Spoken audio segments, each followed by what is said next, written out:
Okay, we're going to do some examples. We had two practice sheets front and back of counting atoms.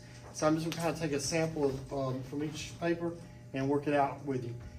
This is a little bit of a unique compound, all right? You see a hydrogen here and a hydrogen there, but you just need to write it one time as one, because it's just one element of the same kind, right? So just write it once. So you have nitrogen that makes this compound up. You got hydrogen, carbon, and oxygen. All right. Since there's nothing written out front, it's understood to be one molecule of that compound, right? So that we don't have to worry about distributing anything out here. How many nitrogens do you see here? You only see one atom. All right.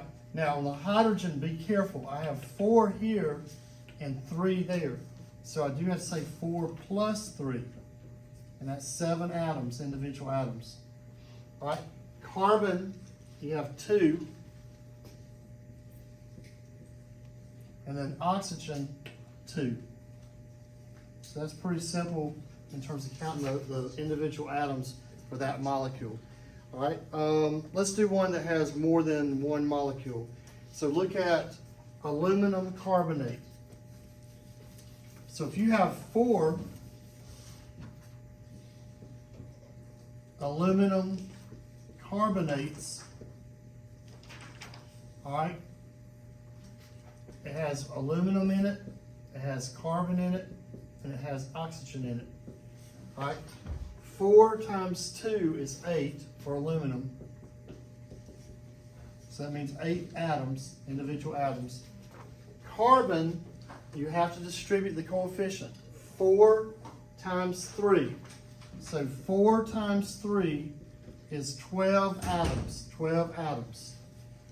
All right, and then oxygen, I have to say 4 times 3, but there's a 3 out here also, so another 3. So 4 times 3 is 12, times 3 is 36. 36 atoms, all right?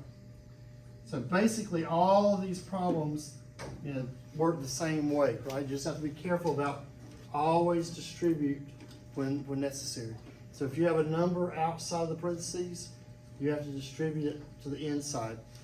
Here, there's no number written next to carbon, so it's just 1 carbon. So 3 times 1 would be 3. But then we have to account for the number of molecules, which will multiply by 4. All right. One more. Let's do this molecule. All right. So if I go to Va3, barium phosphate, all right, and I'm going to put a 2 there. All right, I have barium, phosphorus, oxygen. Barium, phosphorus, and oxygen. All right, I have 3 bariums, 3 atoms of barium.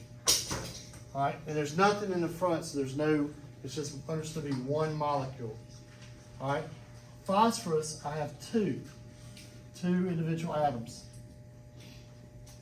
And then oxygen, 4 times 2 is 8 atoms.